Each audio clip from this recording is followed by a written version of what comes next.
सर्व अधिकारी कर्मचारी बंधू भगिनी, व्यासपीठावर उपस्थित आदरणीय जिल्हाधिकारी स्वामी सर, आजचे प्रमुख व्याख्याते डॉक्टर डोळे सर आणि सर्व लोखंडे साहेब, कष्टी साहेब, मुळे साहेब,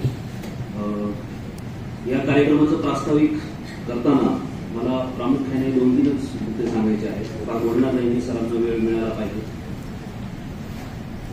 डॉक्टर बाबासाहेब आंबेडकर यांचं जे सबंध चरित्र आहे, त्यांचं जे राजकीय आणि सामाजिक आणि चळवळीतलं जे काही आयुष्य आहे, म्हणजे ज्या माणसाने अस्पृश्यतेचे चटके सहन केले, ते त्याला ज्या समाज व्यवस्थेने ते चटके दिले, ज्या वेळेला ही व्यक्ती अशा अधिकार पदावर पोहोचली की त्याला ते सगळं म्हणजे उलट करणं सहज शक्य होतं, पण ह्या माणसाच्या हृदयामध्ये इतकी करुणा होती की त्याने तरी सुद्धा ज्या घटकांनी त्यांच्यावर अन्याय केला, अत्याचार केला, त्यांच्या समाज बांधवांना पिढ्यानपिढ्या अंधकारात ठेवलं, स्वतःच्या समाजाचा उद्धार करत असताना इतर कोणावरही अन्याय होऊ न देण्याची खबरदारी डॉक्टर बाबासाहेब आंबेडकरांनी घेतली. याचं कारण असं आहे की लोकशाही जी आहे ती या देशाचा स्थायीभाव आहे. म्हणजे आपण जरी अधिकृतरित्या 26 जानेवारी 1950 पासून आपण प्रजासत्ताक अंगीकारला असं जरी म्हणत असलो, तरी भारताचा इतिहास जर आपण अभ्यासला तर आपल्या असं लक्षात येतं की हा देश जो आहे, ठीक आहे राजे वेगवेगळ्या राजवटी होत्या इथं, पण लोकशाही हा या देशाचा स्थायीभाव आहे. आणि याचं सगळ्यात जे प्राईम युनिट जे आहे ते आहे आपली ग्रामपंचायत.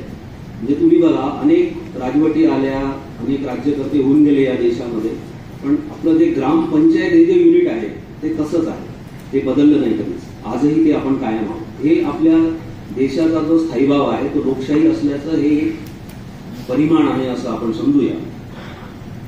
तर ह्या डॉक्टर बाबासाहेब आंबेडकरांनी जो त्यांच्या आयुष्यामध्ये अभ्यास केला, इतिहासाचा, राज्यशास्त्राचा, अर्थशास्त्राचा, वेगवेगळ्या कायद्याचा अभ्यास केला, या अभ्यासाचा परिपाकातनं त्यांच्या जे लक्षात आलं ते असं आलं की ह्या देशाचा स्थायीभाव लोकशाही आहे. या देशाला लोकशाहीचंच मॉड्यूल जे आहे ते दिलं गेलं पाहिजे, जे त्यांच्या अल्टिमेटली संविधानामध्ये आलं. आणि जे समान न्यायाचं तत्व आहे, बंधुभावाचं तत्व आहे, हे सगळं त्याच्यात आलं.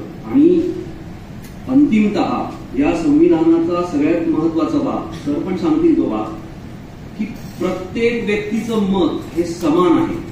हा अधिकार म्हणजे आपल्याला हा अधिकार बाय डिफॉल्ट मिळाला, आपण कुठला संघर्ष केला नाही. आपण स्वातंत्र्यासाठी संघर्ष केला असेल आपल्या पूर्वजांनी, पण मतदानाचा हक्क मिळावा, हे सरकार निवडण्यात आम्हाला हक्क मिळावा असं आपण कधीच केलं नाही.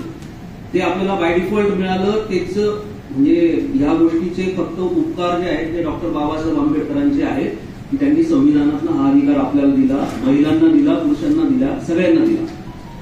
कुठल्याही जात, धर्म, पंथ सगळं समान मानून कुणीही अब्जाधीश असेल, करोडपती असेल किंवा अगदी गरीब माणूस असेल, सगळ्यांच्या मताची व्हॅल्यू ही एक, हा जो अधिकार दिला आपल्याला डॉक्टर बाबासाहेब आंबेडकरांनी, हे त्यांचे म्हणजे माझ्या मते आज सगळ्यात मोठे उपकार आहेत.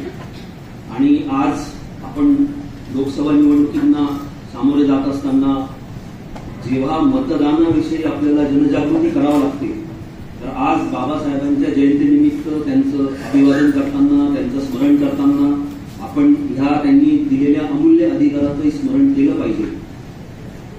त्या अनुषंगानेच आपण आजचा जो विषय आहे तो निवडलेला आहे. गोळे सर त्यावर मार्गदर्शन करतील. माझं प्रास्ताविक मी आटोपतो. धन्यवाद.